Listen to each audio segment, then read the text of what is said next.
Okay, so we should now start to see people join.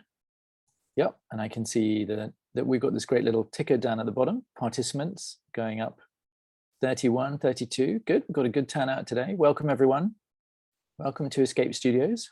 Welcome to our panel. 43, numbers going up. Excellent. Oh, that's great. Well, we've got a great panel here today. So that's lovely to see so many people signed up for this. Welcome, everyone. Welcome, welcome, welcome. Great, good. Got some familiar names in there.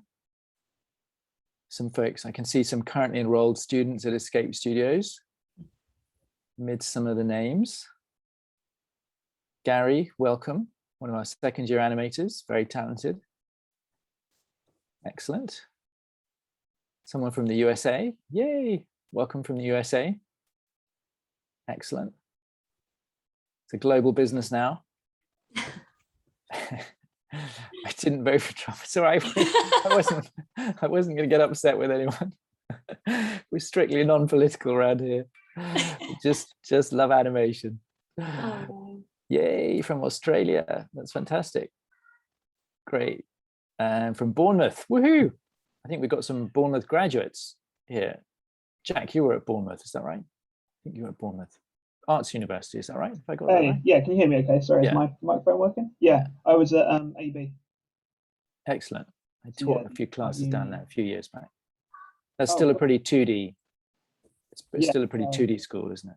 Yeah, there was a handful of us our year that went into VFX and feature anim and like CG feature anim. And it was, I think we were definitely out in the kind of outliers there. Great. One from South Africa, from Birmingham, from Spain, woohoo! It's a global crowd. That's great. Excellent. Very good. All right. So great. So it looks like we've probably got, well, we've got up to 70 participants now, which is a fantastic turnout, but I'm not surprised because we've got panelists from Blue Zoo, from ILM, and from Jellyfish, 3 fantastic studios, all based here in the UK. And of course, ILM is a global business as well. So I'm going to kick off now. I'm just going to introduce myself and then I'll introduce our panel. And then we'll start talking about the animation industry, the state of the industry. And do please ask your questions. We've got a special questions box. So if you type questions in, then we'll turn questions over to our audience today. So my name is Alex Williams. I'm the head of animation at Escape Studios.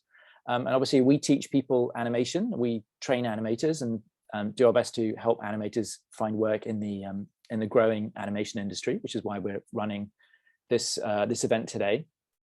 And I've got a fabulous panel here for you. We've got Lauren Barnes, who is a recruiter at Blue Zoo. So I'm sure an awful lot of you are going to want to hear from Lauren. Probably find her on LinkedIn as well. Because animation recruiters, as I've discovered, live on LinkedIn. So if you're not on LinkedIn, you definitely want to be on LinkedIn. Have a nice shiny profile and link to Lauren. We've also got Jamie Floodgate, who's an animator at Blue Zoo, which is a fantastic studio. And Jamie is actually an SKP. He studied on our animation short course with us here at Escape Studios and then found work at Blue Zoo. We've also got Joel Erebarman, who's an animator at Jellyfish. We've had a bunch of SKPs go to Jellyfish as well in recent months and years. And we've got Jack Bond, who is an animator at ILM, and I'm sure an awful lot of people here want to work for ILM. I see notices in my daily inbox that ILM are hiring at the moment, so that's a very, very attractive place to work. So what I'm going to do now is ask you guys just to introduce yourselves very briefly, and maybe just say a couple of words about how you got into the industry as well, just so that people know what your path was into the industry. So Lauren, why don't we start with you? Yeah, sure. So hi, I'm Lauren. I'm the Senior Talent Resourcer at Blue Zoo. What I do is I basically look after the candidate journey from you making an application to us hopefully hiring you. I studied film at university. I knew I wanted to get into the creative industry, but more on the people side rather than the creative side. So I fell into recruitment. I did mainly retail recruitment, but then I found the job at Blue Zoo and I love it. And I don't really want to ever leave. So that's where we are. Excellent. Jack, you're the next person on my screen. So why don't you introduce yourself? Hey, yes, so I'm Jack. I, as you mentioned, studied at AUB. I graduated in 2018. After that, I did 2 months at Framestore, where I was an intern. I worked doing some like test stuff and things like that on the Pokemon film. And then after that, I went to ILM as a graduate animator on their grad scheme, where I worked on Aladdin, and I've kind of more or less been there since. I really briefly left to go to the third floor at the end of 2019, which was kind of cool. I was working in the Leavesden studio where the Harry Potter tour is and everything, even though they weren't really filming a whole lot there at the time. It was quite a lot of commuting in the rain to not really see anything, but it was a cool job nonetheless. And yeah, I then came back to ILM at the start of 2020, just before the world kind of turned upside down and everything went crazy. And I've been lucky enough to stay here ever since. Brilliant. Thank you, Jack. Jamie, how about you? Our very own SKP. Hi, yeah, I'm Jamie. I am currently a mid-level animator at Blue Zoo. My journey started about 3 years ago when I enrolled on a course at Escape about October 2019 to do a career change, having done a lot of different things in previous lives. And then in about July 2020, I got a job as a junior animator at Blue Zoo, working on the Paddington Bear series, and I've been there ever since. Awesome. I can see you've got Paddington Bear behind you. I have, the model to make sure you stay on model. And Transformers. You've got a very animators room up there. It's really cool. That's it. Excellent. Good. Joel, why don't you introduce yourself? Hi, I'm Joel, and I'm currently a senior animator at Jellyfish Pictures. I started my journey I went to university in University of the Creative Arts in Farnham, UCA in Farnham. Then I did a master's afterwards at St. Martin's. I then got, through some contacts, I got a job as a runner at Framestore, and I was there for about a year and a half. And then whilst I was there, I heard about Jellyfish, and Jellyfish were hiring for a new TV series that they were doing, Flugels. So I moved over to there, and I was working on that for about a year and a half. And then I worked on various projects. I moved to Manchester, worked at Studio Liddell for a few months, came back to Jellyfish for Dennis and Nasha. And then after that, I moved on to Flugel season 2 as a lead animator. And then once that was finished, I moved on to, at that point, Jellyfish started working with DreamWorks. So I moved on to working on to How to Train a Dragon cool. Thanksgiving special. Nice. And then after that, we moved on to the DreamWorks feature film Spirit. Oh, brilliant. I worked on the original Spirit many years ago. Oh, the animation is amazing. 1999, yeah. I was going to say it was a fun film to work on, but it actually wasn't, because it was really difficult. It looked like it was difficult. It was really hard. Brilliant. And can I just confirm, you guys are all working remotely now? Is that right? Is that you're all remote working? Is anyone going back into the building yet? No. I am trying to go in once a month, but more than that, probably not. And okay, and are there any plans to go back? Because this is actually the first question in the Q&A, so we might as well start with it, because it's the question on everybody's mind. I ask this 4 or 5 times a day to everyone I know. Are we going back? And everybody gives me a different reply. And I think it depends on the roadmap that each studio has, because each studio is like a different size. They've got different responsibilities, stuff like that, and different projects. I mean, with Blue Zoo, we're very slowly trialing going back. So we've had, in our studio, we've got 3 floors. Now, our first floor, our short form department, and some key personnel. So some of like the directors, example, have been going in once a week just to see how it's going. Are they able to work with artists remotely and in the studio at the same time? And so far it's going well. And I think the rest of the team, so for example, the people and talent team, we're going to be trialing it too as well. But there's no pressure as in, right, okay, from this day, everybody has to be in, because who knows what it's going to be like in a couple months. But we're definitely working to more of like a hybrid model where not everybody's going to be in the studio. There's going to be some people working from home part of the week and then in the studio the rest of the week, or maybe they only come in once a month. It really depends on the production. It's something we're definitely figuring out right now. And what about animators? I mean, do you guys still have a desk at work that's dedicated to you, or are you pretty much, working remotely? Jack, you're at Blue Zoo as well. I'm at ILM, but sorry, ILM. Excuse me. Yeah, it's a bit of a weird one with ILM because I guess like nobody's. I mean, kind of really to echo what Lauren was saying. Like, it sounds like each person's being given a little bit of flexibility with it once it's safe to do. I mean, I'm still not exactly sure on the details, but at least that's kind of where it seems it's heading. So we have a desk that I technically still have a computer that I remote into each day. Like, I assume it's probably the same case with like other studios as well. Like the computer I have here isn't the one I actually run Maya on. Okay.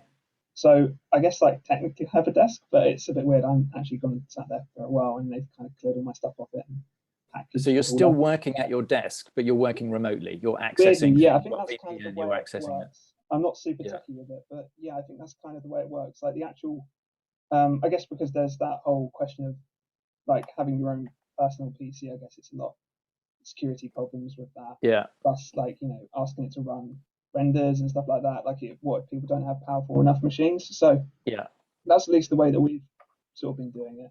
And really, what I think if people want to go back, they're probably going to start to have that discussion with people. I mean, personally, I'd quite like to do a little bit of part-time work in the office. I don't know about everybody else, but I kind of miss seeing people in real life. It's a little bit weird being cooped up in the corner of my bedroom. Yeah. Do you guys I mean, Jamie and Joel, do you feel like you lose something by not being in at the moment? Yeah, I think there's always a need to be in the office, especially when you're kind of more of a junior as well, because you get all that kind of sitting next to somebody, you can just tap them on the shoulder and say, how do I do this? Or can you check out that? So you do definitely miss that. But I think, you kind of, there are obviously the pros and cons of doing both. You have the commute to do if you go into the office, whereas obviously at home it's harder to separate home life and work life, which can be quite difficult at times, especially if you work in the same room that you have dinner in, and you stand up, you finish work, and you one step and you're on the sofa.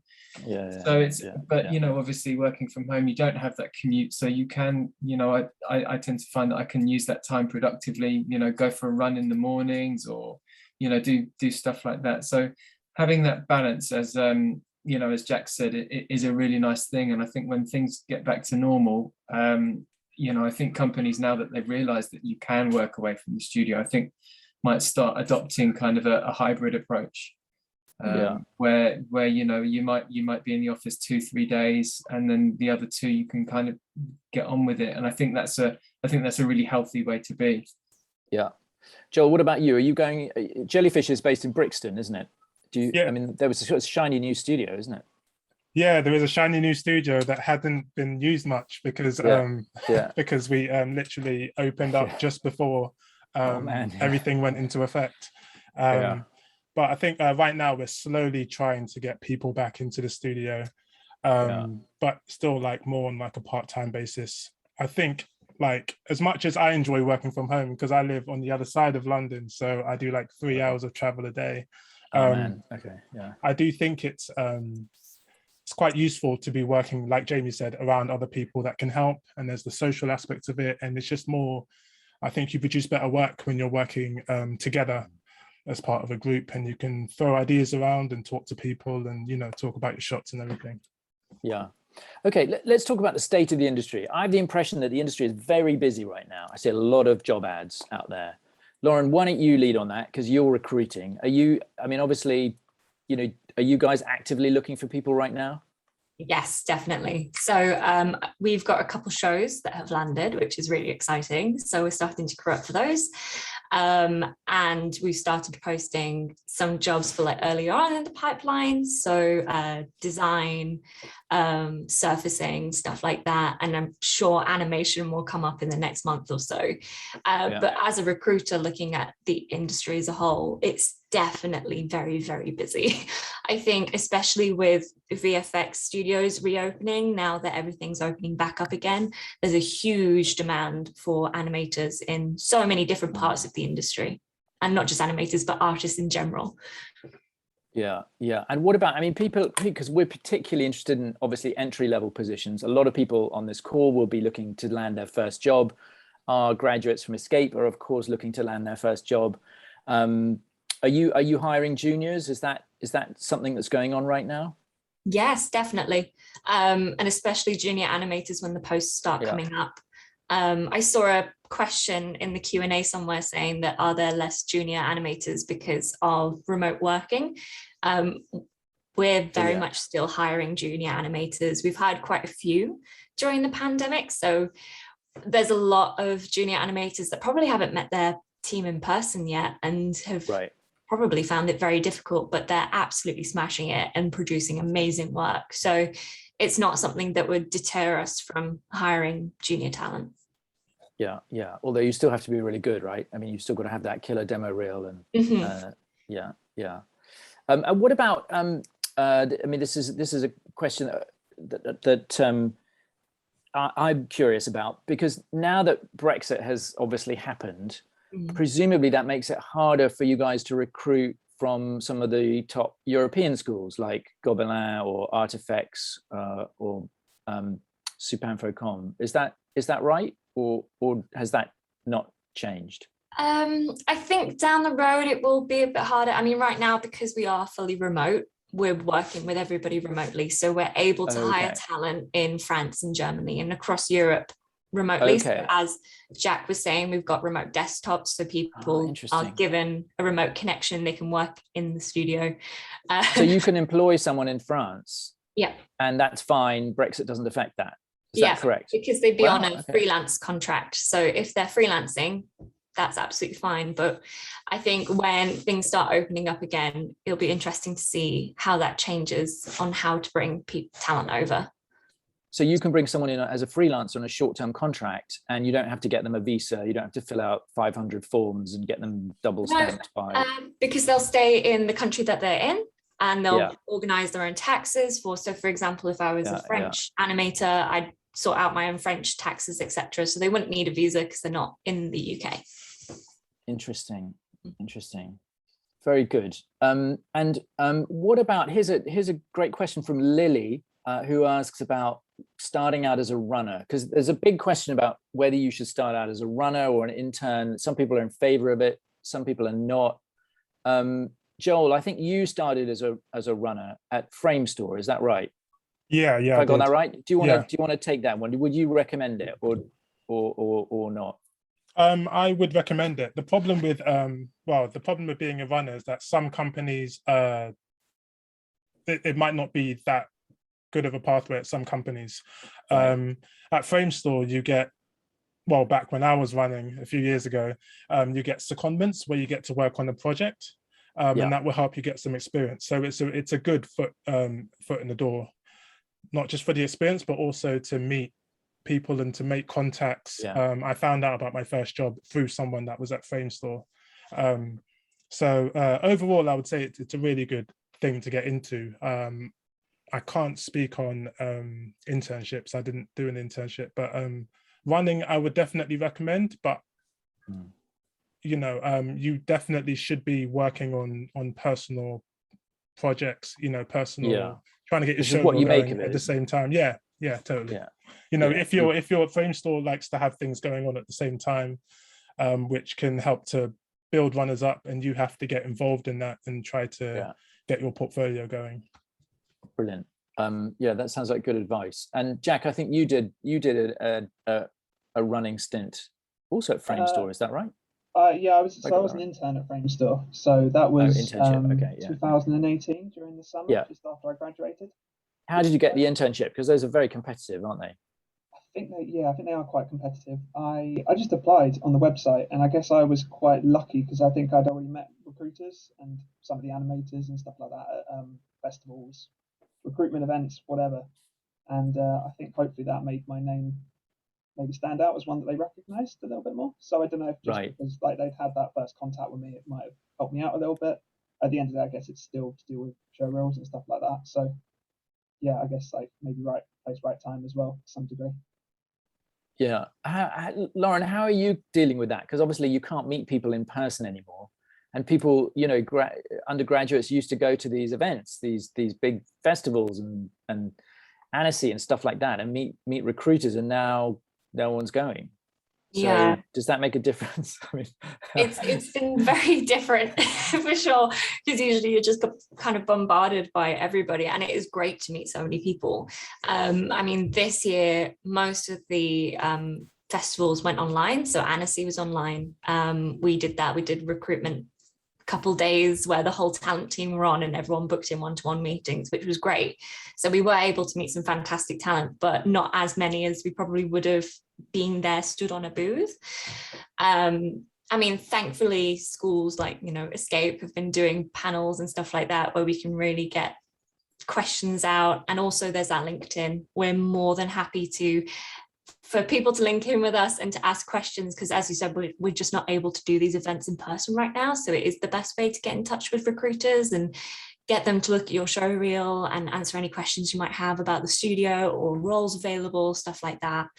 But yeah, we're looking forward to festivals being open again and to be able to actually go to schools in person so we can meet everybody. So you find LinkedIn a useful tool?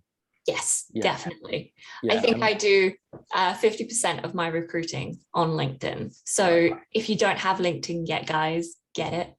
Yeah, and link LinkedIn in with all the recruiters. Yeah, I'm always bossing everyone to be on LinkedIn. If you're not on LinkedIn now, you basically don't exist. Right? Yeah. Yeah, and you need your demo reel embedded there and all that good stuff, and a nice banner. Don't use the default banner. Yeah, be creative. Yeah, exactly. And all right, let's talk about demo reels. I know that actually, why don't Jamie, you could talk about that, because I know you first sent your demo reel into Blue Zoo, I think, and then they turned you down, and then you went back with another demo reel, and then you landed the job, which is a really cool story, because people are often put off by not getting in the first time, and you persisted. And you actually made it happen. Yeah, and actually it kind of, you know, it did almost put me off. I actually got turned down for an internship at Blue Zoo, and when they came up, and that was about March time. So kind of after, and I got turned down for all the other internships that happened at that particular time. So it kind of, it was a big wake-up call for me, really, in terms of, you know, sort of what sort of quality to put out, and you know what I was missing from my show reel. And I kind of couldn't work it out for a couple of weeks, because, you know, you kind of look at other people's show reels on Vimeo and you're thinking, well, you know, my work's fairly comparable, so what is it I'm actually missing? So kind of after that disappointment, I went back and just worked on one shot for about 6 weeks, and then reapplied to Blue Zoo, and it was that one shot that was the difference maker between, you know, actually the level of the internship and actually getting a junior job. So, you know, when I was in the interview, you know, the guys told me why they'd rejected me from the internship, which was actually a really nice thing to do. So, you know, they said, you know, we thought your show reel was good, but it didn't have that acting piece that we wanted to see. And it was just, you know, I know, you know, kind of everyone in class always gets it rammed home, you know, your first piece is always your most important piece, but it really is. And for me, that first one piece was the difference maker between me getting a job and not getting one. So yeah, as I said, you know, kind of went away, sort of buckled back down and said, I'm going to just go for it. I almost didn't reapply, because I thought, if I'm not ready for an internship, I'm definitely not ready for a junior role. But actually it kind of, it worked for me. So yeah, I mean, internships can be harder to get than jobs, can't they? I mean, people think that internships are easier to get than jobs, but actually in a way it's almost easier to get a junior position than an internship, because there are more of them. I guess so. Yeah, I hadn't thought of it that way. But, you know, kind of it turned out well, and, you know, just working on that one piece really sort of brought my show reel alive. Was that 11 Second Club? It was, yeah. Yeah, and would you recommend that? Entering the, yeah. I would, because it kind of, it gives you an audio that you perhaps wouldn't pick for yourself. And, you know, when you get an allocation on a show, you might not you might not pick that, it's not something you would pick for yourself. So it really does prepare you, and actually, sort of starting to get deadlines as well. If you have 4 weeks to do something, to submit it, yeah, absolutely, it definitely it puts you in good stead for kind of the fast turnover of work that you have to do when you start working in the studio. Yeah. Lauren, what do you look for in a demo reel? I mean, obviously, do you look at reels yourself, or do you get the animation supervisors to make those sorts of decisions? Yeah, so at Blue Zoo, the kind of recruitment process almost is everybody will apply. The talent team will go through all the applications first. So just to do the first pass almost. So is the show reel or portfolio relevant? Are they within budget? All of these really important questions. And then if they tick yes to all of them, then we pass them on to the hiring managers. So that could be the animation supervisors, directors, lead animators, whoever's looking after recruitment for that show. But yeah, I look at everybody's show reel. And I think Jamie has already mentioned like my number one thing, which is just always put your best work right at the beginning, because it just immediately captures the recruiter's attention or whoever's looking at the show reel. And there's been a couple of times when I've gone through a show reel and someone's best work is in the middle, and I'm like, because some hiring managers might not have the attention span that I do. So they might watch the first couple seconds and go, no. And so you're just kind of shooting yourself in the foot if you don't put your best work at the beginning. Other kind of tips is keep it within a minute if you can, because then it kind of forces you to just put your best work in there. Acting choices are always great. Again, as Jamie said, it's a great way to see if they're able to take a audio and match up acting to it. It might not be something that they choose, but then we can see if they're able to adapt. And yeah, any of your best work. I mean, there isn't a specific, like, you have to have a walk cycle or you have to have this. We just want to see what your skills are. Yeah, just good work. I like what Lauren said about some people, putting their best shot in the middle. And I think sometimes what happens is some people don't know what their best shot is, or they might think it's a different shot than actually it is. So it's a good idea to show your work to other people, maybe your tutors or other students, and then get a good idea of which shot is actually your best shot, so you can make sure that one is first. And Joel, at Jellyfish, it's acting stuff, isn't it? Because you guys are doing a lot of episodic TV work and also now feature work for DreamWorks. So it's acting and performance that you guys are forward. So recently it's been acting and performance. We're also doing a bit of VFX, so it's going to be starting to be a bit of that as well. Cool.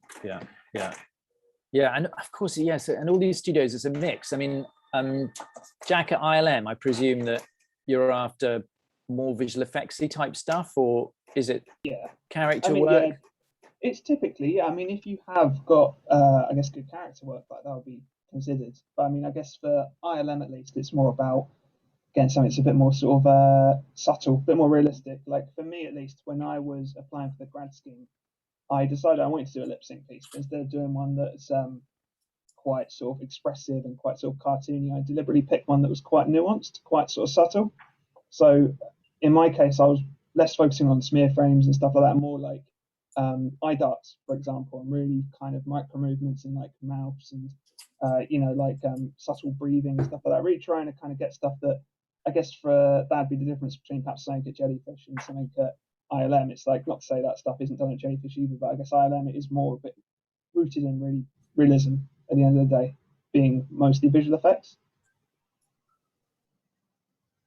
Oh, I think you're muted. Sorry, I've got the printer buzzing away in the background, so I turned it off. Challenges of working from home. So let's take a few questions. Someone has, and this sort of ties into the whole demo reel stuff. Stuart says, I finished my studies as a generalist animator in 2017 and have been struggling to get a job in animation. What would be the first thing I need to focus on? Well, I would say demo reel. What do you guys think? Anyone want to take that one? I'd agree. I'd say demo reel, because your main focal point of where we see all your skills, all of your talent is your demo reel, your show reel, your portfolio, whatever you choose. your CV and your cover letter are more like supporting documents, really, just to see your path in, like, where you studied or your path in your career. But it is really your show reel, which should be like front and center, and all your attention should be on. Yeah, I would say focus on your demo reel. Just try and get 1 or 2 really good shots out. Like Jamie said, it was that one shot that helped him to get that job at Blue Zoo, was it? Just try and put all your attention into one really good shot. Yeah, I agree. Sorry to chime in, but yeah, I think totally. Like, I guess something that I've seen with quite a lot of student reels is there's quite a lot of I don't know, stuff where it's like really big, really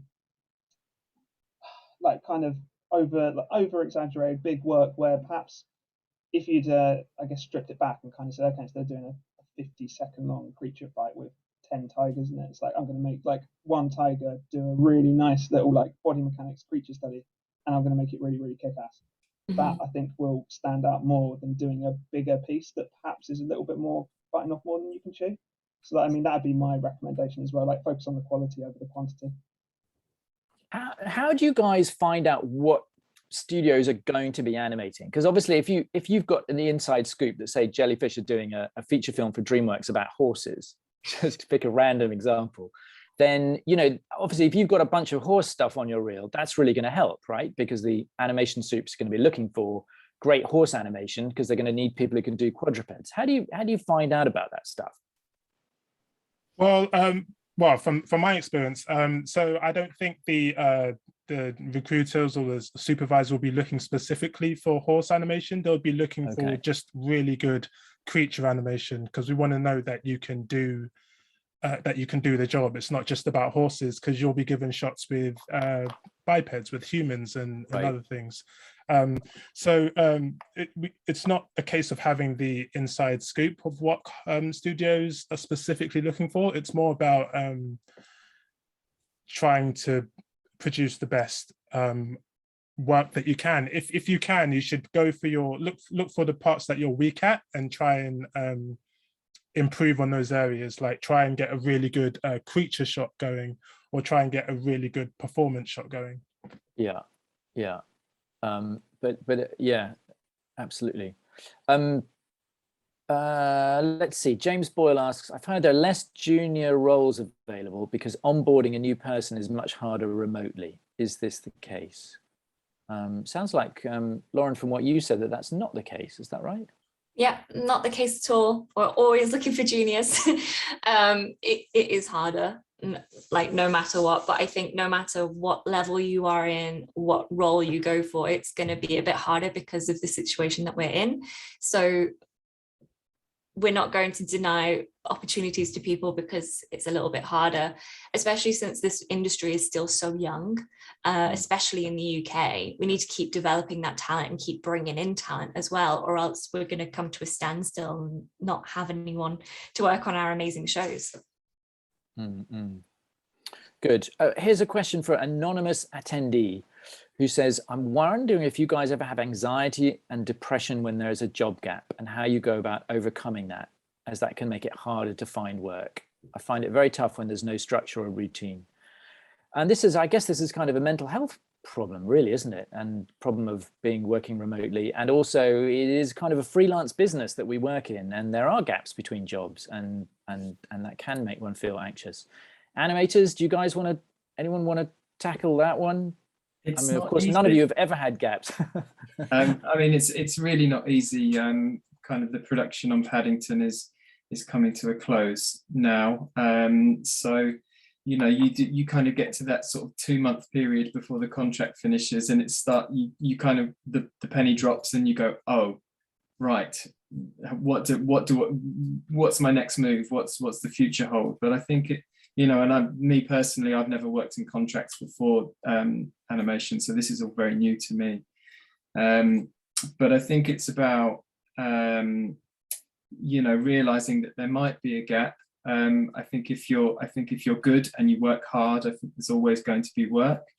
And I think, you know, I kind of, you know, I make sure that, you know, 2 months ahead of time, I'm kind of, you know, I'm emailing the studio that I work at to say, you know, is anything coming up? What's happening? Are there any new shows coming up? And obviously Blue Zoo are really good about keeping us, you know, aware of you know, what the future holds, even if it hasn't been greenlit and confirmed yet, because obviously that's another difficult thing for studios. If they can't promise you a job if a show hasn't been, you know, 100% greenlit. So I think, you know, I think it's quite, for me personally, it's quite a good motivator to make sure that my work is consistently good, that I've got good output, and you know, when it comes to it, you know, I've got a new show reel, or you know, I've at least made an impression on directors and anim directors at you know, during the show, where perhaps, you know, I could call on them for recommendations elsewhere that they might know of. Us as animators, I tend to find we're quite internal creatures, and networking probably isn't our strongest point, but I think that's one of the things that you have to jump out of your comfort zone and do. You know, you have to get on LinkedIn, you have to go and see where the jobs are, you have to start messaging recruiters, you know, even if somebody, you know, connects with you on LinkedIn, just send them a message to say thanks for the connection, and you never know, a sort of a conversation might come up. And as I said, if your work's good enough, you know, there will always be work. And there's that little thing at LinkedIn now, isn't there? You can put a little green banner up saying available for work. And Lauren, I'm sure you can confirm this, but I remember a recruiter saying to me a year or two ago that the recruiters really like it if you say when you're available for work from. So you can put where your contract comes to an end, and then say, you know, I'm available from September 30th or whatever it is. And then, you know, as a recruiter, well, you've got this person whose contract is about to expire, and you know roughly when you can bring them in. Is that exactly? I mean, that's got to be helpful, hasn't it? It's so helpful, especially like the green banner, and then knowing when their contract is ending, even if it's in a couple months' time. I mean, I'm looking for roles that aren't due to start until a couple of months. So that is perfect for a recruiter. And if we are able to go, wow, this person's available, and I know that they can probably do the start date, right, I can get in touch with them, and then the conversations start going. So don't feel like you can't put that, or it's not helpful. Any bit of information is helpful, especially going through so many people on LinkedIn. Yeah. So maybe the answer is, sorry, go on. I think in terms of kind of the mental health side, you know, it isn't easy, not knowing where your next job comes from. But I think those are the moments where, you know, you do have to, you know, put your best foot forward, and, you know, and try and put yourself out there, as difficult as that might be. You know, I fortunately, I don't suffer from kind of mental health issues, but, you know, I found myself being quite anxious about where the next thing might come from when a contract finishes. So, you know, it's very much a journey within yourself, but, you know that, you know, there are always people within the company to talk to. And you know, and as I said, it's all about putting yourself out there, really. Jack and Joel, are you guys on staff or are you under contract? So I'm on a contract at the moment. I think you have to work, I think it's at INM, it's about 4 or 5 years before you get made staff. So I mean, generally speaking, a lot of us are contract, and I guess I've been quite lucky, at least, where I've normally managed to get extensions. But I mean, like, going back to, I guess, that previous question about when like jobs and stuff contracts do sort of run out and look like they're not going to get extended. That's sort of like when I was first at ILM. There was a bit of a period, it was just after Mandalorian season 1 and Endgame were finishing, and there was quite a lot of people who were leaving because contracts weren't getting extended and going elsewhere. And that's kind of, I didn't necessarily get told my contract wasn't getting extended, but I got told kind of, you might want to start looking. And like, kind of given the way that everything was going, I was thinking maybe leaving and then trying to come back would actually be a good thing. And that's actually when I went to Third Floor, which I guess like it's a sidestep, like going from animation to previs. It's similar, obviously, but it's it wasn't something I expected to, I guess, find myself doing quite so quick, at least anyway. And actually, it was a really good kind of experience to do that in a way as well. And it made me lots of good connections at that company as well. So in a way, like, I guess my answer to that previous question would just be to like kind of be open-minded about possibly switching to something a similar discipline if you're lucky and such thing actually does exist for you. Because I mean, doing previs in a way is actually kind of cool. It's a little bit more filmmaking, I'd say. You're focusing on camera work, you're on set. It's quite cool. So there is that, I guess, for VFX animators where that's quite a good option. Joel, what about you? Currently I'm under a permanent staff contract at Jellyfish. But when I was after my first ever job, actually, I was after my first job finished, what was it, 2015, 2014, I think, there was like a few months where I had no work. So I just used that time to focus on getting more stuff done in my show reel. But also, like what was mentioned, like someone mentioned before, it's a really good idea to keep in contact with people in your company to know what's coming up, if anything is coming up, and to start looking, like Jamie said, well in advance of the end of your contract to try and fill in any gaps. Okay, great. So listen, it's 5:10. We've got 20 minutes and I see 39 questions in there, which we can't. So if we do one every 30 seconds, we can get through all of them. So why don't you guys jump in and answer some of these? So Tom Perry asks, have you found it easier, harder to work remotely? Have we answered that one? Kind of. Anybody? Yeah, a bit of both. Yeah, exactly. You don't have to commute. That's so true. But some good things and some not so good things. Lily asks, what are the largest gaps between experience levels in roles? Take, for example, the jump between an entry-level animator to mid-level. Who wants to grab that one? I guess, like, for me, like, because I've just been made up to a mid animator at ILM. And I mean, for me, it was very much kind of just getting more skills under your belt. So I guess, like, as a grad, they want to see that you've got like potential, I guess, to be kind of molded a little bit as an animator. Make sure you know the basics. You've got an understanding of weight and timing, body mechanics, that sort of thing. And then, to be honest, going from that to a junior, it's not massively different. I wouldn't say. You're kind of just carrying on that journey. And then I guess going up to being a mid, it's just carrying on. Getting some relevant experience, like perhaps you'll get to try something like doing more facial animation, for example, which is something I hadn't really done until a certain project came up. And I guess that's another string to your bow in a way, which all kind of helps towards moving up. So I guess it feels like a big jump at the time, I guess, like when you start out, but you will get there. It is just a case of just keeping at it. And like after a few years, hopefully it'll kind of just happen on its own. Yeah. Actually, Jack, a question I wanted to ask you is, a lot of our students have recently been hired by ILM doing facial capture animation, like 5 or 6 just in the last couple of months. Right. Do you know anything about what that role is and why there's so many people doing facial capture? I guess, like, naturally with ILM being visual effects, we do obviously do lots of motion capture and facial capture and that sort of stuff. So I guess, there's always a need for people to do that sort of thing. I obviously can't talk about projects or anything like that. That's all right. No. I don't know. Don't breach your NDAs. But it's I mean, it sounds cool. I mean, obviously, I've never been a facial capture artist or anything like that. But I guess it's probably the more technical side of actually. I don't even know how it works, to be honest. Like, it's a very technical thing. It's probably very, very cool. But I don't really want to put words in anyone's mouth to say what they do. No, that's all right. Lauren, question for you. What would you say is like a really common mistake made by graduates? So as a recruiter, you're looking at people applying. What's a really common error that people make that would be easy to fix?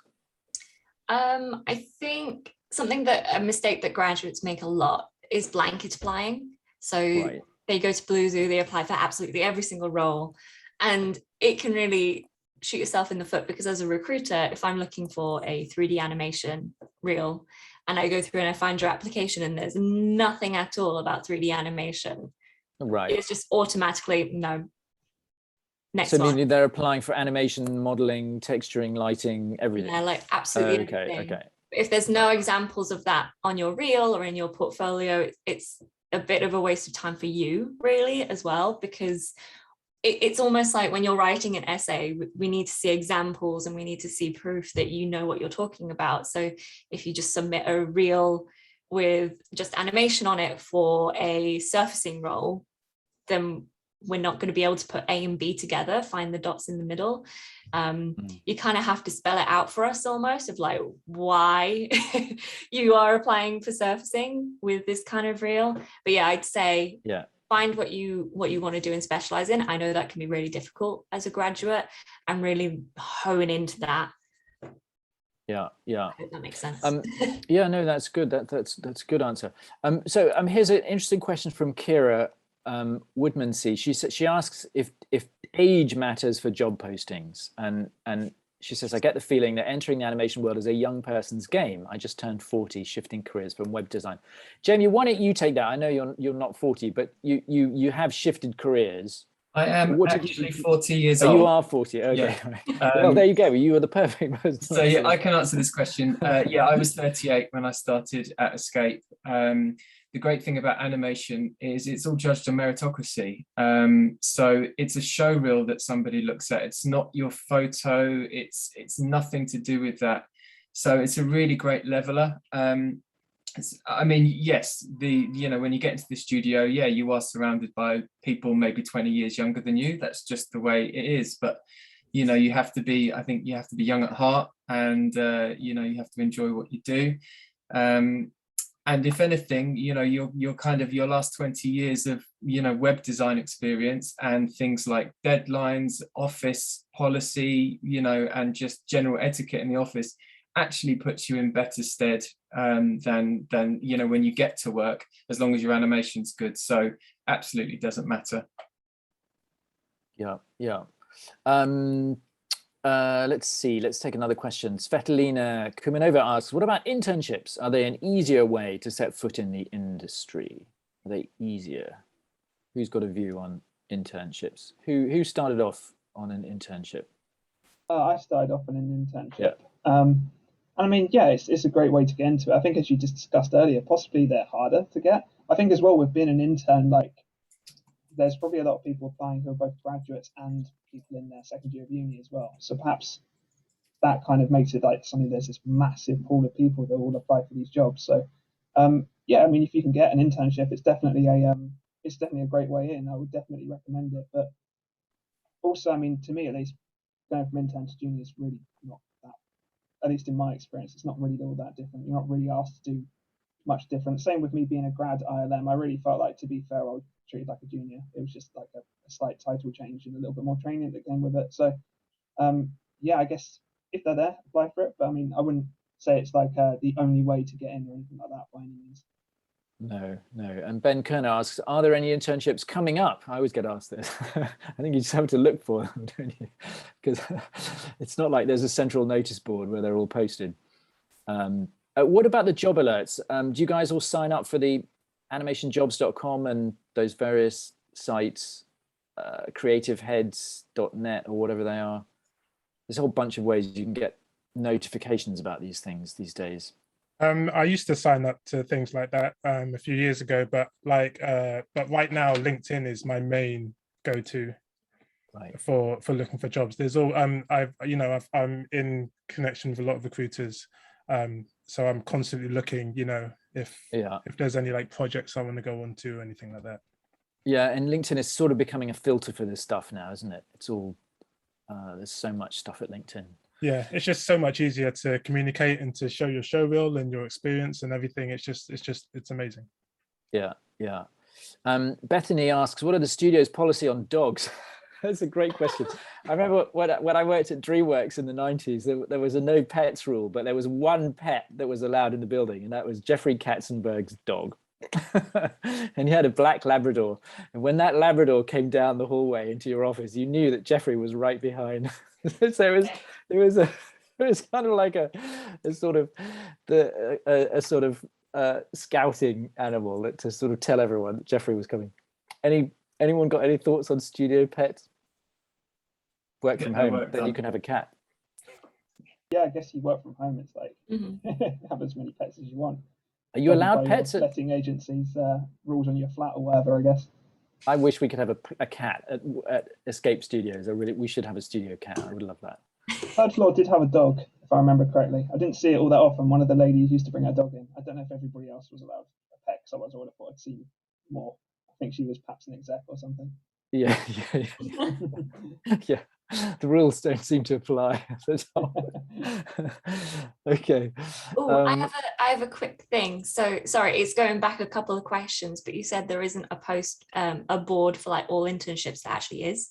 Oh, there is. Oh, good. There is a spreadsheet which is kind of finding its way around LinkedIn. It's called animation/VFX/game industry job posting, and it's run by this one guy who just does it in his free time, and it's got all the jobs, all the internships in every single studio you can think of, all in one document. So I can share that link with you, Alex, and then you can share it with everybody else. Do you want to, can you post that in the, does that work to pop it in the chat? I might be able Something to like that. Maybe you can pop it in the chat, because I'm sure that is gold to have one place. There we go. That should be it. Brilliant. Okay. Yes, and it's super helpful, super fantastic. Recommend it to everyone. Oh, that's really helpful. Thank you for that. No worries. Right, Janie asks, what tips do you give in interviews for animators? Lauren, why don't you take that, because you interview animators. Yeah, I think come prepared. So know about the studio or VFX company that you're applying for. They might ask you questions like, what's your favorite show? Or what kind of character do you identify with? So going into it being like, oh, I think Paddington knows that you've done your research, that kind of stuff. And I think just be yourself. I know that's really hard in an interview, but being somebody that interviews people myself, we're as nervous as you are, because we want to make sure that we're doing a good job. And we just want to kind of keep things casual and just learn more about you. So don't feel like you're going to get absolutely grilled. We just want to learn more about your amazing skills and you as a person. And animators, do you have any interview horror stories? Anything ever? Anyone ever screwed up really badly? I applied for the Framestore internship in my second year of uni, and I don't think they did it again, but they trialed this thing where you had to go online basically, and it was a website, and it was meant to be like a kind of digital job interview without actually talking to a person. So it flashed up a question on the screen, and then it go, you've got like 10 seconds or whatever to mentally prepare for what this is, and then your webcam would then click on it, record you, and then that was it. You couldn't go back, couldn't change anything. And one of the questions was something like, what 3 objects would you take in a zombie apocalypse? And I just was dumbfounded by it. I just stood there looking at it like, oh my God, what am I going to say? What am I going to say? And I think it was probably the most cringy thing in the world I said. And I felt awful about it. And I actually remember talking to one of the recruiters about it, and he said, how was that? And I was like, I thought it was horrible. I hated it. And he was like, yeah, we're not going to do it again, I don't think. So hopefully that's the end of that, because that was a little bit stressful. That was very, I was expecting like, what's your favorite type of animation and stuff like that. And it was all very obscure stuff. So luckily, I don't think that's very common. Yeah. Okay, look, we've still got 41 open questions. If you guys see a question you're really burning to answer, then do grab it. I assume you can see them all. If there's one you want to grab, because we're not going to get through all of them, guys, but save them for the next event if we don't get to them. What about Fion asks, this is for Lauren, how much impact do qualifications have in comparison to the content of a show reel? Which would you say is more important? To be honest, show reel is up here, qualifications is down here. That sounds awful, because I know people spend so much time, going to university or doing so much studying, but it is at the end of the day, the skills that we're looking for. We have hired so many artists at Blue Zoo who have not gone to university, who have maybe done college or just A-levels and then gone straight into the industry. It is just the skills really. So don't worry too much about, oh my God, I haven't gone to the top university, therefore no one will consider me. It's not that at all. It is your show reel that we're looking at. Sorry, go on. Yeah, no, go on, Joel. If we see an amazing show reel and we realize the person hasn't got a degree or anything, there's no way we would turn that person down just because they haven't got a degree or whatever. Yeah, it's all about the doing of the thing, isn't it? Yeah. In animation, unless you want to teach, and then they want an MA. Yeah, and you have to have meaningless letters after your name. Okay, James asks, is it possible to hear from Joel, Jack, and Jamie what a typical day is for an animator, please? All right, would you guys want to take that one really, really quickly? Who wants to start? You do a lot of animating.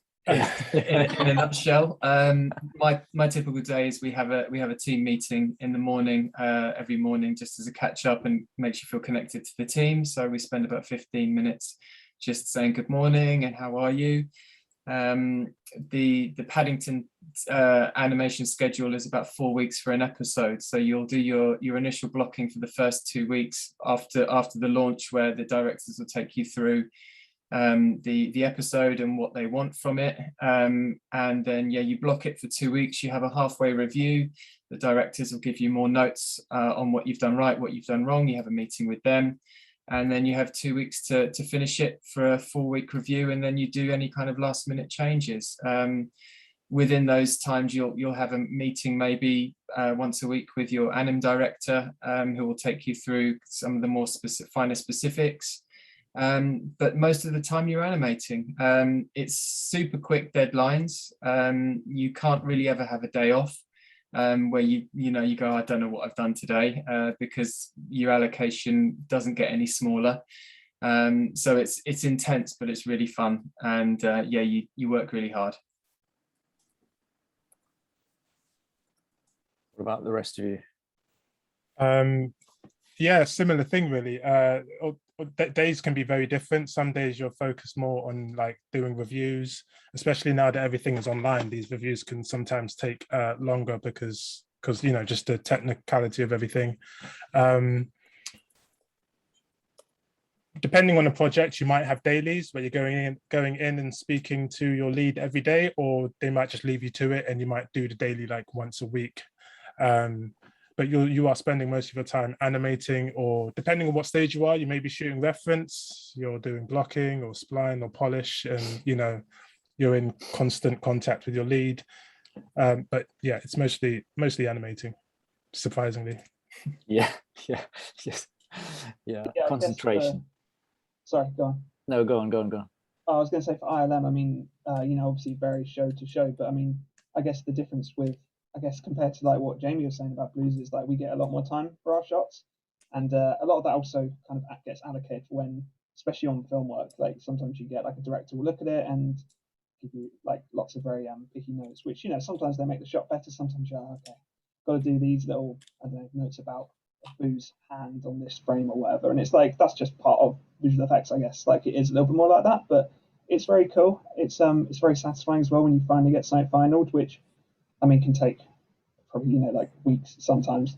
But yeah, so I guess as a general day, we start with dailies. We normally have like a catch up rounds, depending on the show as well. Some shows will just want to do dailies once a week or so. Some will want to do it, like every day, sometimes even a couple of times a day as well. And you'll have dailies for just overall visual effects dailies where you might have to show up in case renders of your animation kind of coming through weird. You've got to check that. And then you'll have actual animation dailies as well, where you'll be talking to your leads and your supervisors, and they'll be giving notes there. So yeah, it depends on the show, I guess. Like I've moved around quite a lot on shows at ILM, like I've done quite a few, and they've all been slightly different, but that's kind of the general vibe of it. Here's Jonathan Morgan asked, how hard is it to get an animation studio to sponsor you if you're an international student? I mean, I guess we've already kind of touched on this. It is an interesting one. And Lauren, you're basically saying it's not really a problem these days. It's a global business. Yeah, I mean, right now, because we are just all working remotely, it's pretty easy to work with international like graduates, any kind of artist really. I think when things start opening back up again, we'll see how it goes, but at the moment we're doing pretty well working with artists remotely, like on a freelance basis, etc. So kind of watch this space. We're going to try and update candidates as much as we can if there are any drastic changes, but it should hopefully be okay. Yeah. Right, we've got 1 minute left. Here's an interesting question from Hazel, who's graduated from Bristol School of Animation and wants to know, what is the best online platform to show your work? So I don't know, do any of you guys have a strong feeling about what's the best way to do it? It doesn't really matter in a way, does it? As long as the work is good. I used to put up a lot of shots on Vimeo. Yeah, I'm not sure. Yeah. So I would recommend Vimeo because there's a big community there of people looking at each other's shots, liking, commenting on shots. So yeah. Vimeo. I think it's also a lot more professional than stuff like YouTube and things like that as well. Yeah. I mean, some of my students had started a while back, actually uploading to Vimeo and then posting that at LinkedIn and saying, hey, animators, give me some feedback. And they were they were basically getting mentored by animators at Framestore and DNEG. And I was blown away. I thought, wow, this is such a smart way of doing it, you know, because it shows balls, right? You kind of, as a student, put yourself out there that way. Yeah, and please do share your work on LinkedIn as well, like link it, because the amount of times I've scrolled down, I've come across an amazing shot and gone, ooh, and I've gone into that and hired somebody. Is a lot more than you think. So yeah, sharing your work, not just on Vimeo, but on LinkedIn as well, really catches recruiters' attentions. Yeah, brilliant. All right, well, thank you very much, everyone. I'm afraid we've run out of time, and I feel bad. You know, we answered 19 questions. That's pretty good, but still 40 unanswered questions. So sorry for all of you who we didn't get to. We should do this again. But thank you to our lovely panel. You guys have been great, and I've learned a lot, and really interesting insights from all of you. So thank you for taking the time to talk tonight. And everybody find everybody else at LinkedIn. That's clearly the message. Real quick, well, there's a lot of questions that have been unanswered. So if I'm open to answering any questions on LinkedIn, for those of you that have a LinkedIn account, if you want to send me any animation questions, then I'll try my best to answer them. Cool. Joel, do you want to pop your LinkedIn? Do you want to just everyone pop their LinkedIns in the chat, and then everyone can find you guys, Sure. And then we can all link away. Yeah, it's funny. I made a LinkedIn profile like a decade ago, and then basically didn't use it for 8 years, and then suddenly it just became this massive recruiting tool.